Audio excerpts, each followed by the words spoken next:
festival that began in 1976, the Toronto International Film Festival has premiered thousands of films over the years, and with that, priceless memories for all those involved. From the screenings to the late-night parties, we spoke with this year's TIFF top talent about their fondest memories over the years.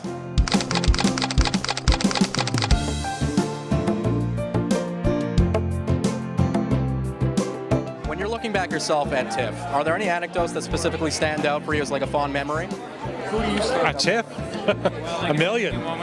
Yeah, having a really difficult interview with Harrison Ford in 2002 when I was just starting out, and I was really intimidated and he wouldn't answer my questions. The benefit I did for Haiti was great, singing by that pool that right now I would love to jump in. I remember everything about it because I sucked. Favorite TIFF memory? I mean, selling Nike for smoking. It was the start of my career.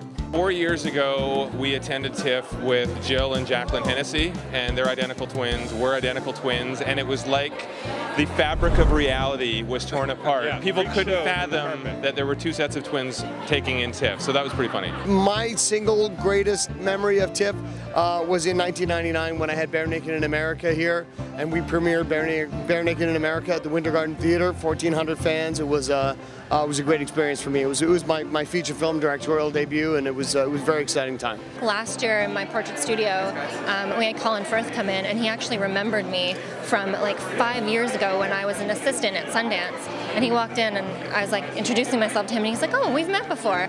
And I just thought that was classy. He's a classy guy.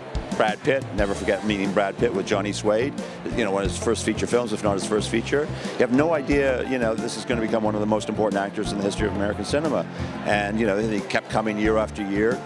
River of No Return, we closed the festival with 7 Years in Tibet. And, then of course he kept coming back with film after film, ending up with, Moneyball, 12 Years a Slave. I was here with Rabbit Hole 4 years ago, and I remember being on stage. We were not on stage, but it was like a TIFF talk, I think it was.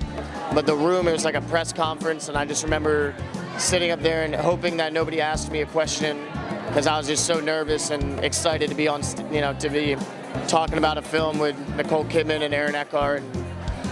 The whole thing was really overwhelming. Last year, I waited for Jennifer Aniston for like 3 hours, actually outside of this hotel, the Ritz, and I waited there for like 3 hours and I never saw her. The fact that Isaac Mizrahi is standing about 10 feet away from me is probably going to be my first moment. I was committed. I stayed there for a long time and it rained. I'll never forget my first TIFF.